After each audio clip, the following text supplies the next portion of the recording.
Bismillahirrahmanirrahim. Alhamdulillahi Rabbil Alamin. Au nom de Dieu, le clément, le miséricordieux, louange à Dieu, le maître des mondes. Dès l'instant qu'on parle d'islam, l'acte de Cheikh Ahmadou Bamba et l'acte de l'administration coloniale ne peuvent plus concerner le Sénégal ou concerner l'Afrique seulement, mais concernent la totalité du monde musulman qui est là, croyant, et de ceux qui n'ont pas les mêmes convictions et qui n'en s'arrêtent pas là et qui œuvrent à tout moment pour que, quand même,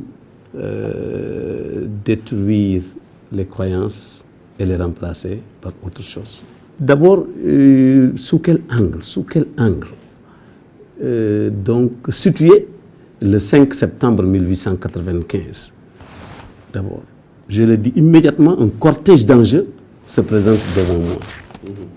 Mais la première qui m'intéresse et à qui je vais donner la priorité, c'est les droits de l'homme et les libertés individuelles.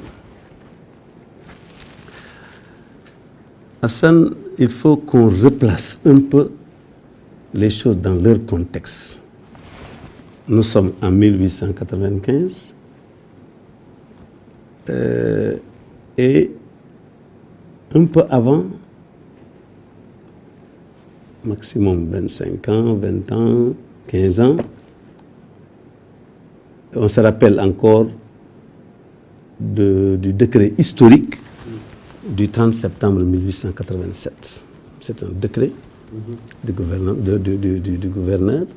nous disons de la Troisième République. Parce qu'il est bon de voir que tout ce qui se passe, disons, dans la seconde moitié du 19e siècle, est fait sous le second empire colonial français, d'une part, et la Troisième République. Cette forme de domination de la France qui ne veut pas laisser ce qu'il a trouvé en place héberger à sa place, qui ne veut pas que quelque chose soit en compétition avec son pouvoir, sa voix, sa domination. Il était obligé de trouver des stratégies de domination, des stratégies de gestion des indigènes, en quelque sorte. Des indigènes, voilà le mot.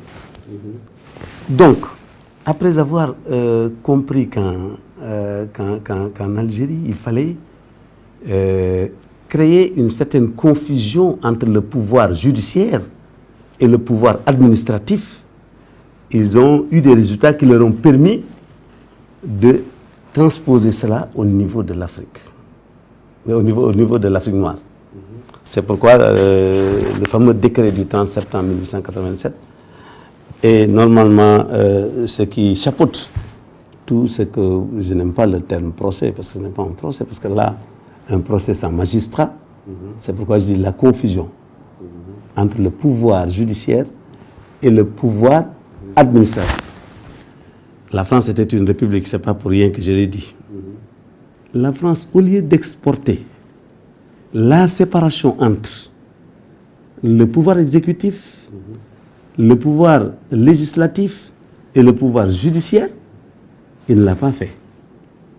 Il a pensé qu'il était suffisant pour elle de venir nous administrer sur le plan de nos libertés individuelles, sur le plan de nos droits humains, de nous administrer avec simplement un pouvoir administratif. Un commandant de cercle était simplement le juge. Il jouait le rôle de magistrat. Les juges de paix, c'était les différents administrateurs. On les choisissait parmi les administrateurs. C'est étonnant. Donc, comment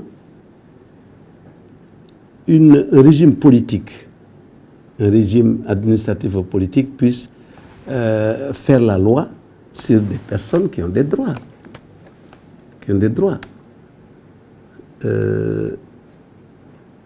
Cheikh Ahmadou Bamba, s'il était accusé, est-ce qu'il avait un avocat? Il ne l'avait pas. Il était arraché comme ça de sa famille. de sa famille. Est-ce qu'il pouvait pourvoir après le procès en cassation? C'est ça. Voilà une personne qui est là, qui est en train, je suis en train de jeter les jalons de l'injustice. De l'injustice. Parce qu'une injustice, elle continue tout le temps. Qu'on l'ait commencé dans la nuit des temps, elle restera toujours rétroactive. Et je crois qu'une personne qui n'a pas d'avocat, donc il ne peut pas faire de recours, il ne peut pas pourvoir en cassation. Et la cassation n'existait pas ici au Sénégal. Il n'y avait pas une cour de cassation à l'époque. Donc il faut éviter le terme procès. Donc c'était un conseil privé.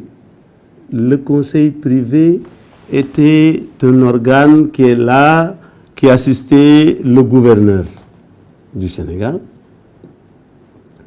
et qui, quand il y a un récalcitrant, quelqu'un qui veut contrebalancer, disons, la domination française ou qui a une influence sur laquelle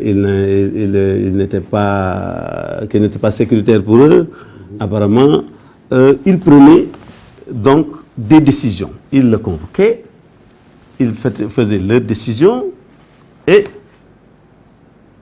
il condamnait.